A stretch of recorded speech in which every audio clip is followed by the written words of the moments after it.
Hello dear friends, আমি এলহাম হুসাইন। সবাইকে শুভেচ্ছা জানাই। শুরুতেই দুটি বিষয় আপনাদের সামনে আনি। যদি আপনাদের বলা হয় যে এমন একটি সন্ধিক্ষণ যেখানে পুরাতন বিদায় নিচ্ছে ঠিকই, কিন্তু নতুনের সৃষ্টি হচ্ছে না, সেই সন্ধিক্ষণকে বা সেই জায়গাটিকে আপনি কিভাবে সংজ্ঞায়িত করবেন? সেটিকে আপনি কি নামে ডাকবেন? আরেকটি প্রশ্ন, আপনাকে যদি জিজ্ঞেস করা হয় যে আধুনিকতাবাদ এটি আগে নাকি উত্তর আধুনিকতাবাদ বা পোস্ট মডার্নিজম সেটি আগে, তো স্বভাবতই এই দুইটি বিষয় আপনাদের দ্বিধায় ফেলতে পারে, একটু ভাবিয়ে তুলতে পারে। তো আমি এই দুইটি বিষয় নিয়ে আলোচনা করব এবং আলোচনায় আমি যে তাত্ত্বিকের তত্ত্বের উপরে বেশি জোর দেব তিনি হলেন জ্যাঁ-ফ্রাঁকোয়া লিওতা। 1979 সালে যখন তার সেই যুগান্তকারী বই দ্য পোস্ট মডার্ন কন্ডিশন প্রকাশিত হলো,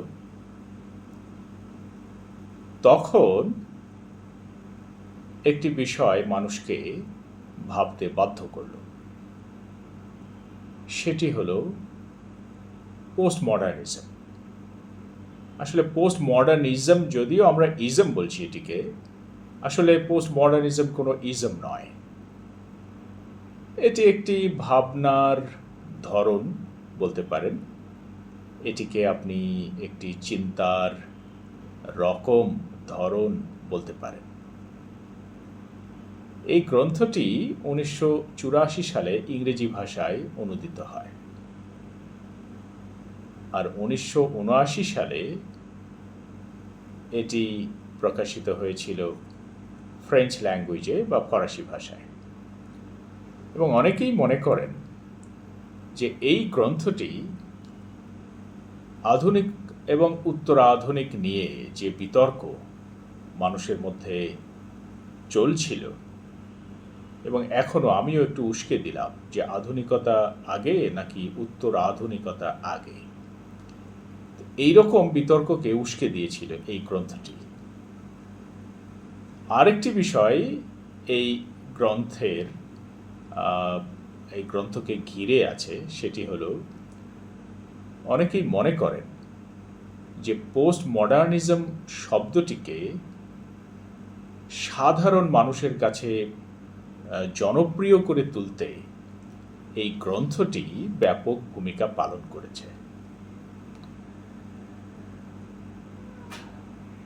দ্বিতীয় বিশ্বযুদ্ধের পর আমাদের যে জ্ঞান কাঠামো, যা শত শত বছর ধরে চলে আসছিল, সেটি একটি সংকটের মুখোমুখি হয়। এবং লিওতা মনে করেন সেই সংকটের মধ্য থেকেই পোস্ট মডার্নিজমের উদ্ভব হয়েছে। এখন স্বভাবতই প্রশ্ন আসে যে এটা কিসের সংকট? এই সংকটটা কি আসলে? কিসের সংকট? খুব সহজ কথায় সাদামাটাভাবে বলা যায় বিশ্বাসের সংকট, আস্থার সংকট। বিশ্বাসকে পাশে ঠেলে সরিয়ে দিয়ে অবিশ্বাস তখন জায়গা করে নিয়েছিল, এবং সহস্র বছর ধরে যে শক্তিশালী জ্ঞান বা ভাবনা কাঠামো মানুষের মন, মস্তিষ্ক, বোধিকে শাসন করে আসছিল, সেগুলোর ব্যাপারে মানুষ হঠাৎ করে সন্দিহান হয়ে উঠল। এবং এই যে সন্দেহ বা আস্থার সংকট তৈরি হলো, সেটি কিন্তু এমনি এমনি হয়নি।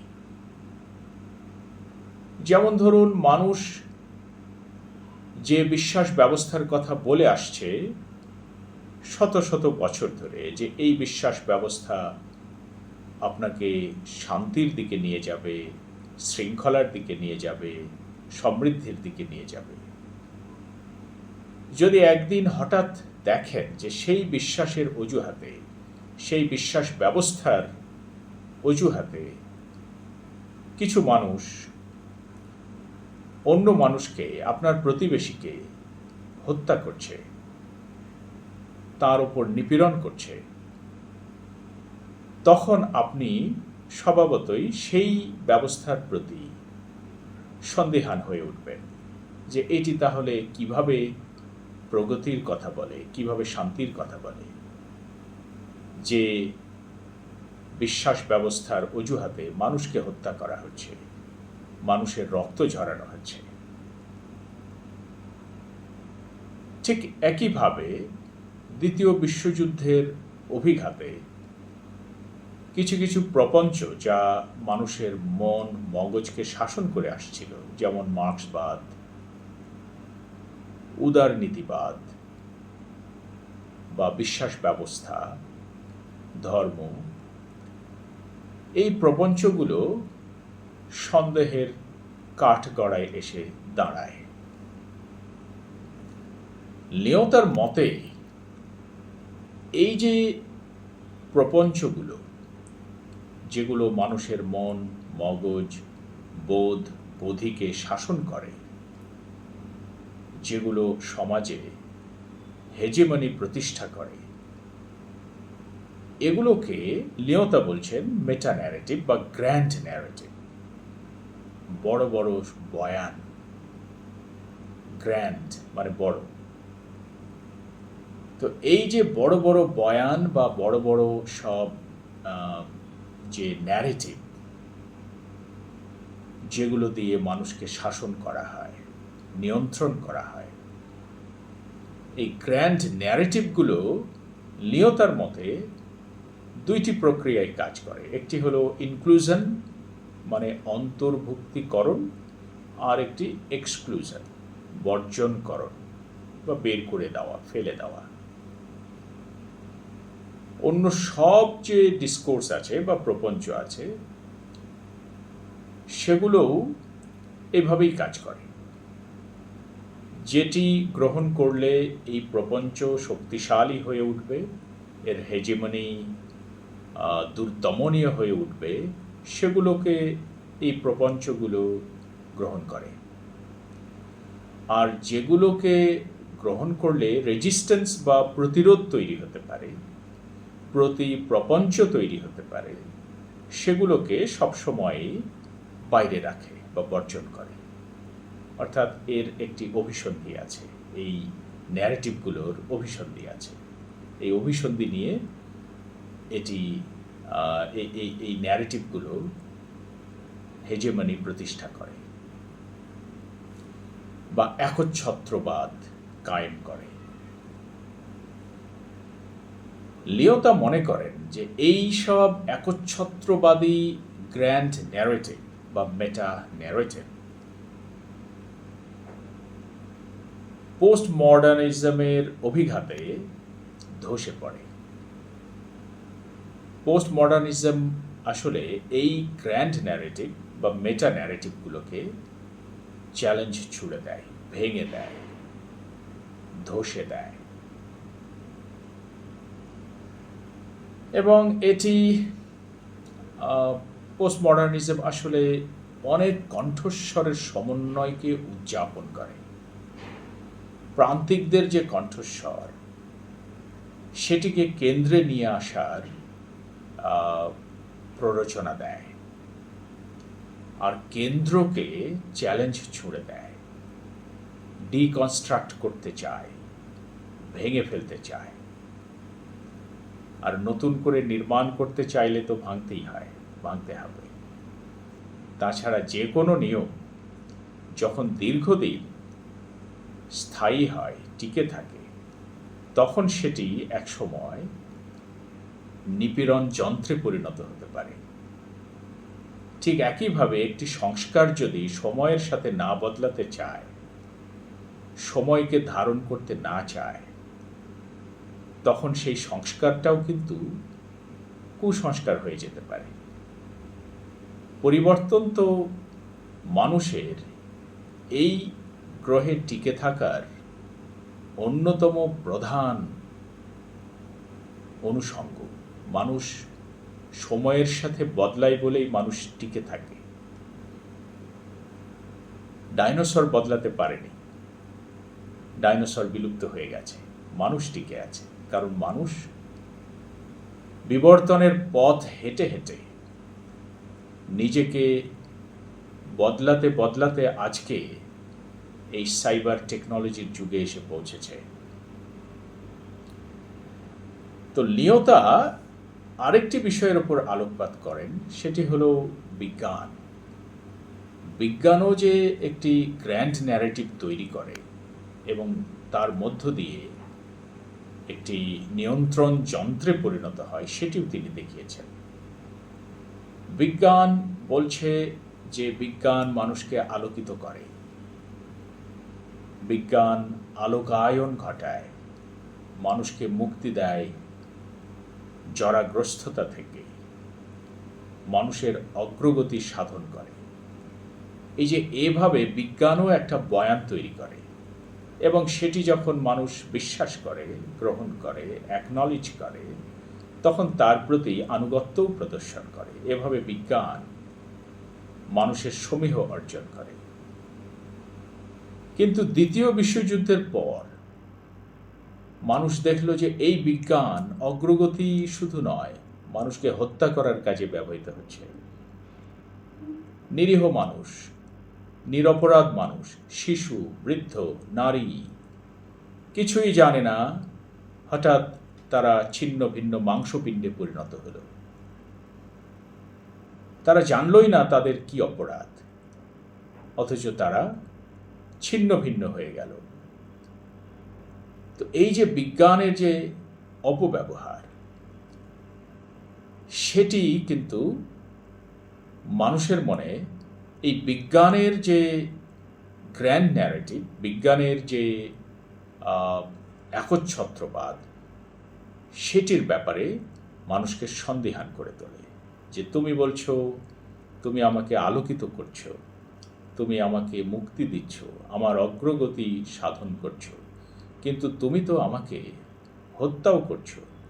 তুমি তো আমাকে সেই প্রাগৈতিহাসিক যখন সভ্যতা ছিল না, তখন যেভাবে একজন আরেকজনের রক্ত ঝরাতো, একজন আরেকজনকে হত্যা করত, সেই অমানবিক পাশবিক যে সময় এবং সেই সময়ের যে চর্চা, সেখানে তুমি নিয়ে যাচ্ছ। কাজেই তোমাকে সন্দেহ করার যথেষ্ট প্রয়াস আছে। তো বিজ্ঞানও তার যে হেজেমনি, সেটি কিন্তু হারাতে বসে এবং সেটিও প্রশ্নবিদ্ধ হয়। তো মানুষ ভাবতে শুরু করেছে যে বিজ্ঞানের যে মেটা ন্যারেটিভ বা গ্র্যান্ড ন্যারেটিভ, তার গন্তব্য আসলে হারিয়ে ফেলেছে। অর্থাৎ তার গন্তব্য মানুষের মুক্তি, তার গন্তব্য বিশ্ব শান্তি, তার গন্তব্য অগ্রগতি, সেই গন্তব্য কিন্তু হারিয়ে ফেলেছে।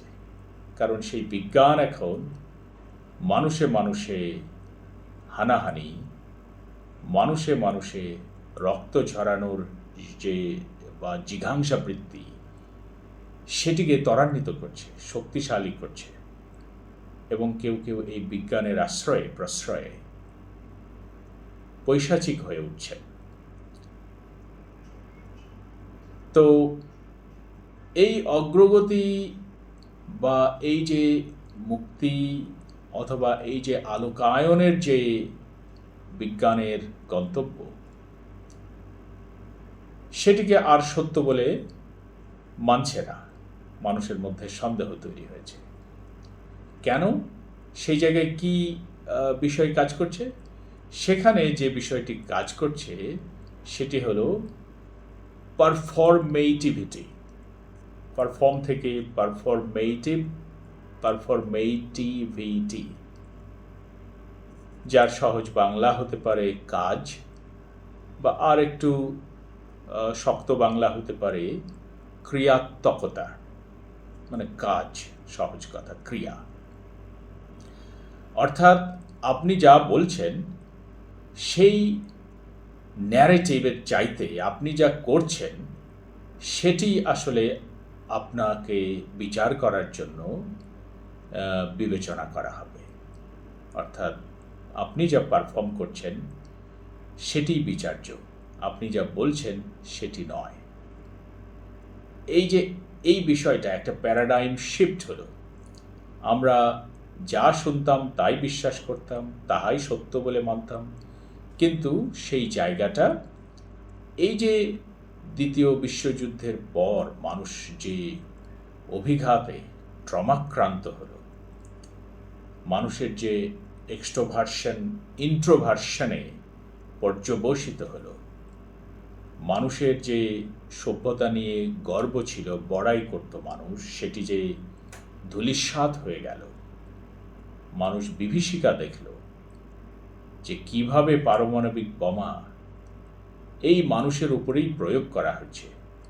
যে মানুষ আমার ভাই, আমার মতো দেখতে, আমার মতোই অনুভূতি প্রবণ, তাকে নির্বিচারে যখন আমি খুন হতে দেখছি, এবং কতিপয় মানুষ এই বিজ্ঞানকে ব্যবহার করে এই কাজগুলো, এই অপকর্মগুলো করছেন, তখন বিজ্ঞানের যে বয়ান, সেই বয়ানের সত্য আর সত্য থাকছে না।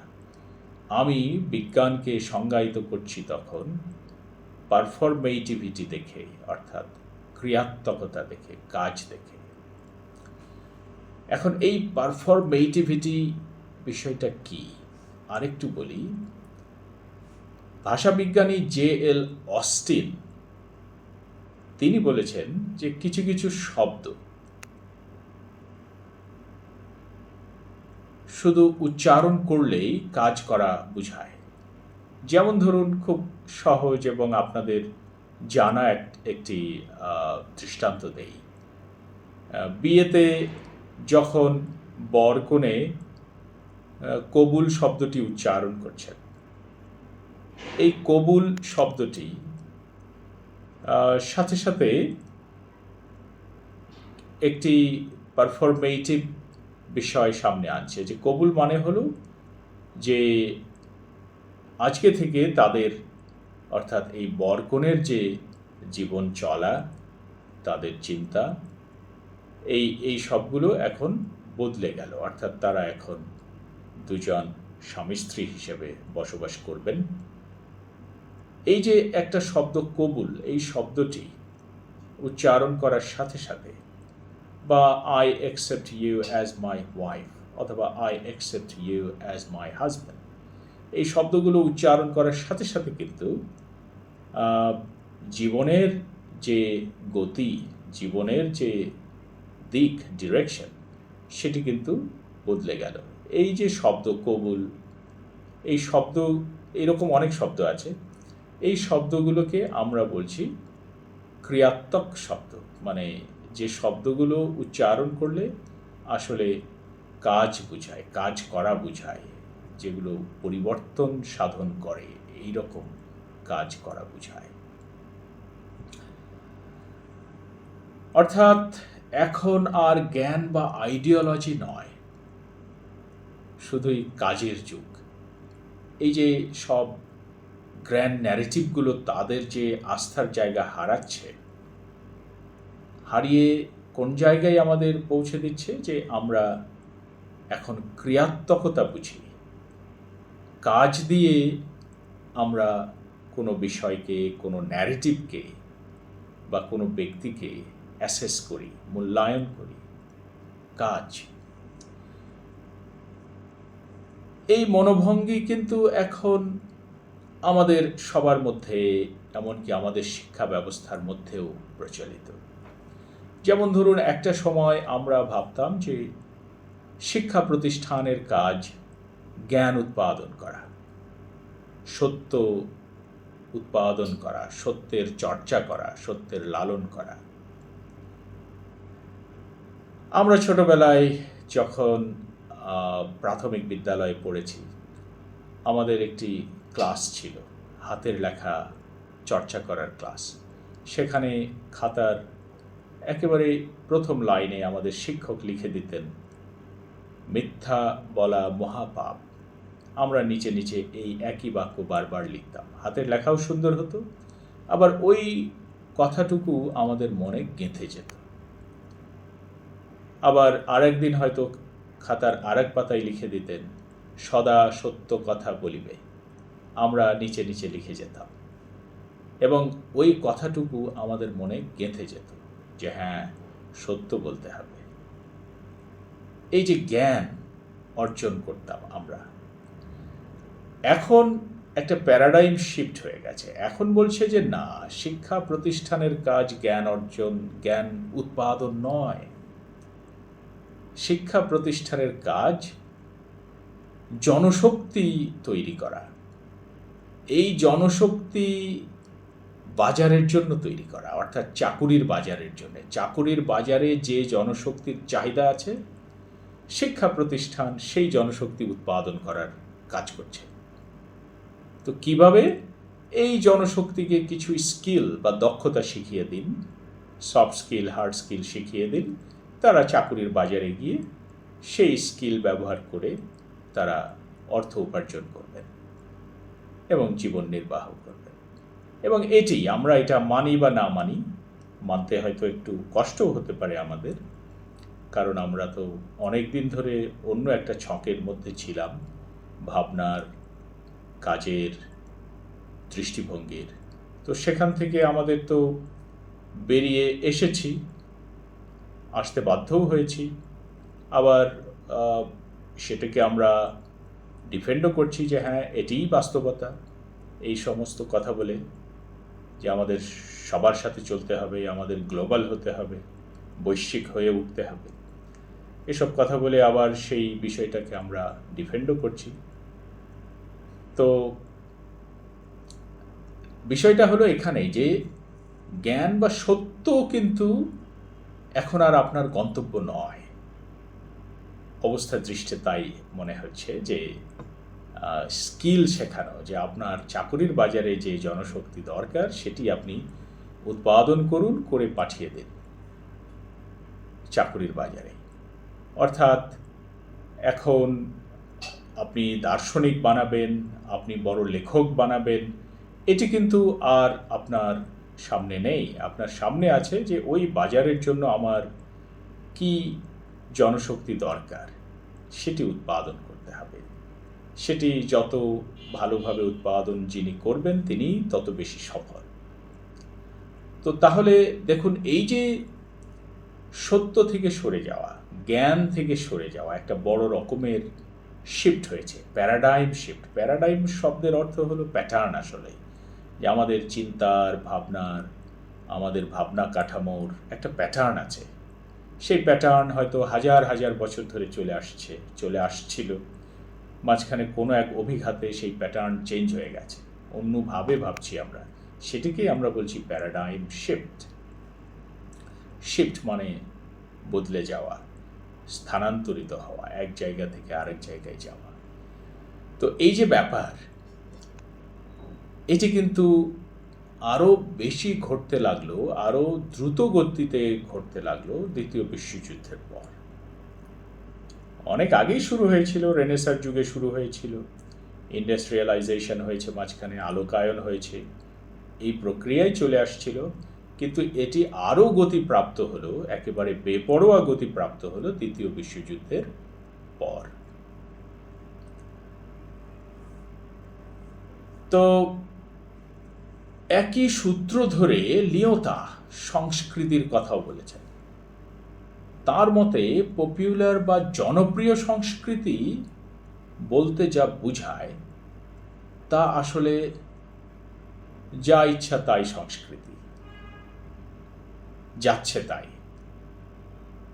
উত্তরাধুনিক পরিস্থিতিতে মূল্যবোধ সংস্কৃতির মানদণ্ড নয়। অর্থাৎ পোস্ট মডার্ন পরিস্থিতিতে মূল্যবোধ, ভ্যালুস এগুলো আর সংস্কৃতির মানদণ্ড থাকছে না। এখানে ধরুন অর্থবিত্ত, আর্থিক সামর্থ্য এসব দিয়ে সংস্কৃতি বানানো যাচ্ছে, সংস্কৃতি তৈরি করা যাচ্ছে, সংস্কৃতিবান হওয়া যাচ্ছে। এবং এর বাইরে রুচি বলুন, মূল্যবোধ বলুন, সবই অপ্রাসঙ্গিক, হ্যাঁ, এর বাইরে। তো আসলে উত্তরাধুনিক সংস্কৃতি আধুনিক সংস্কৃতির পরিসমাপ্তি বুঝায় না, নতুন আধুনিকতার সূচনা বুঝায়। লিওতার মতে একটি কাজ আধুনিক হতে পারে যদি এটি প্রথমে উত্তরাধুনিক হয়। এই জায়গাটাতেই আমি আসতে চেয়েছিলাম শুরুতে। লিওতা বলছেন একটি কাজ আধুনিক হয় যখন এটি প্রথমে উত্তরাধুনিক হয়। তাই উত্তরাধুনিকতা আধুনিকতার সমাপ্তি নির্দেশ করে না, বরং এটি আসলে আধুনিকতার জায়মান বা সদ্যজাত রূপকেই বোঝায়। জায়মান শব্দটি আমরা রসায়ন শাস্ত্রে ব্যবহার করি। জায়মান অক্সিজেন, সদ্যজাত অক্সিজেন, যেটি কার্বনের সাথে যুক্ত হয়ে কার্বন মনোক্সাইড হয়, তারপরে আবার অক্সিজেনের দ্বারা জারিত হয়ে কার্বন ডাই অক্সাইড হয়। তো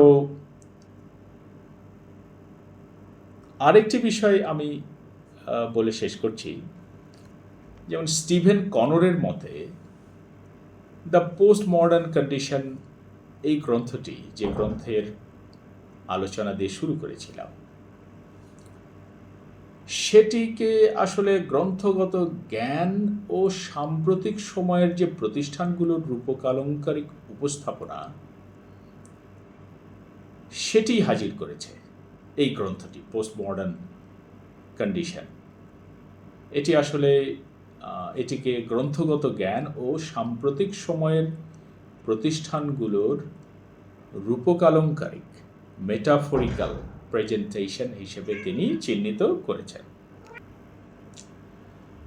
লিওতা উত্তরাধুনিক পরিস্থিতির বিশ্লেষণ মূলত বুদ্ধিবৃত্তির ভঙ্গুরতা বা অর্থহীনতার বিশ্লেষণ, সমসাময়িক বুদ্ধিবৃত্তির নেতিবাচক যে বীরত্ব বলতে লিওতা যা বুঝিয়েছেন তার ব্যাপারে তিনি কিন্তু সচেতন। বুদ্ধিবৃত্তির বীরত্ব বলতে যেটা বোঝাতে চাচ্ছি সেটা হলো এই বুদ্ধিবৃত্তির হেজেমনি, অর্থাৎ যে বুদ্ধিবৃত্তি মানুষের ওপর কর্তৃত্ব প্রতিষ্ঠা করতে চায়। তো 60-এর দশকে একাডেমিক চর্চার বিরুদ্ধে যে প্রচণ্ড সমালোচনা, বিচার বিশ্লেষণের নৈরাজ্য শুরু হয়, তার অভিঘাতে বুদ্ধিবৃত্তি ও বুদ্ধিজীবীগণ তাদের কর্তৃত্ব হারিয়ে ফেলেন। অর্থাৎ যুগ যুগ ধরে বুদ্ধিবৃত্তি যে সমীহ উপভোগ করে আসছিল বা বুদ্ধিবৃত্তির চর্চা যারা করেন তারা যে সমীহ বা আনুগত্য উপভোগ করে আসছিলেন, সেটি কিন্তু এই 60s-এ এসে, 60-এর দশকে এসে আরও স্পষ্ট করে বলতে গেলে দ্বিতীয় বিশ্বযুদ্ধের পর থেকে, যখন সাম্রাজ্যবাদ বেপরোয়া আকার ধারণ করেছে, যখন বিশ্বায়নের নামে, ভুবনায়নের নামে, গ্লোবালাইজেশনের নামে উপনিবেশায়ন প্রক্রিয়া শুরু হয়েছে, যখন এই সাইবার প্রযুক্তি শেখানোর নামে ডেটা ইকোনমি চালু করে অর্থনৈতিক বৈষম্য আরও বাড়িয়ে দেওয়া হচ্ছে, ঠিক তখন মানুষ যখন এগুলোর অভিসন্ধি বুঝতে পারছে, তখন কিন্তু তারা ওই সমীহ আর দেখাতে চাচ্ছেন না।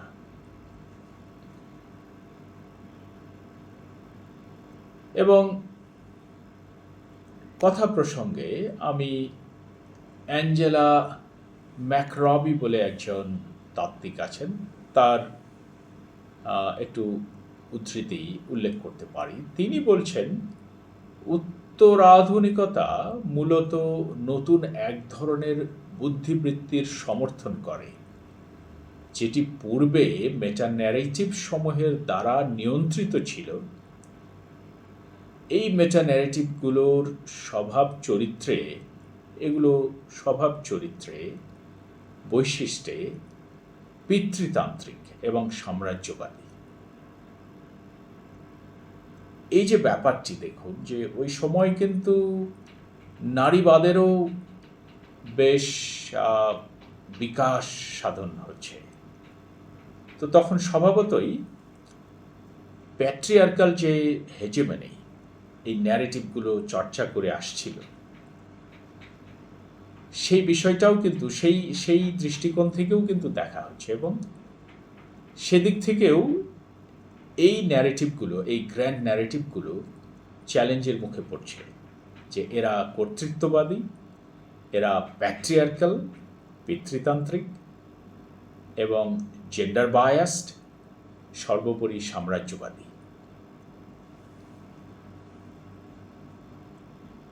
ঠিক আলোচনার এই পর্যায়ে আমি আবার সেই শুরুর কথা, সেখানে ফিরে যাই, যে কথাটি মূলত আমার নয়, কোবেনা মার্সার বলে একজন তাত্ত্বিক আছেন, তার কথা।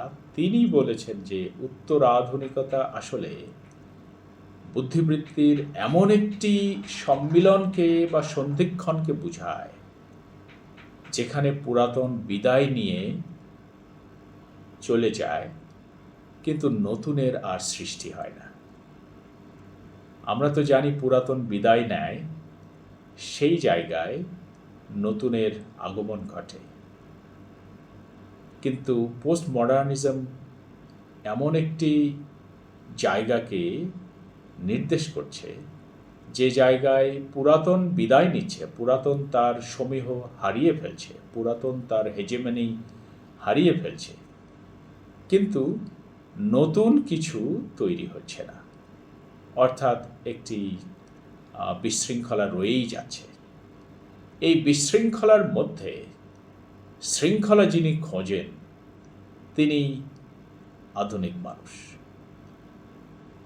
তাহলে আমরা দেখছি যে আগে বিশৃঙ্খলা, তারপরে শৃঙ্খলা খোঁজার যে প্রচেষ্টা, অর্থাৎ পোস্ট মডার্নিজম, যেটা হেটারোজেনিটিকে নির্দেশ করছে, বিশৃঙ্খলাকে নির্দেশ করছে, সমীহ হারানোর বিষয়কে নির্দেশ করছে, হেজেমনির যে হারিয়ে যাওয়ার বিষয় সেটিকে নির্দেশ করছে।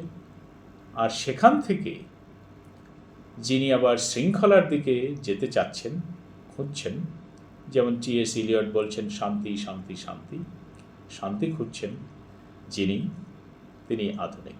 অর্থাৎ আগে উত্তরাধুনিকতা, তারপর আধুনিকতা। সবাই ভালো থাকবেন, সুস্থ থাকবেন।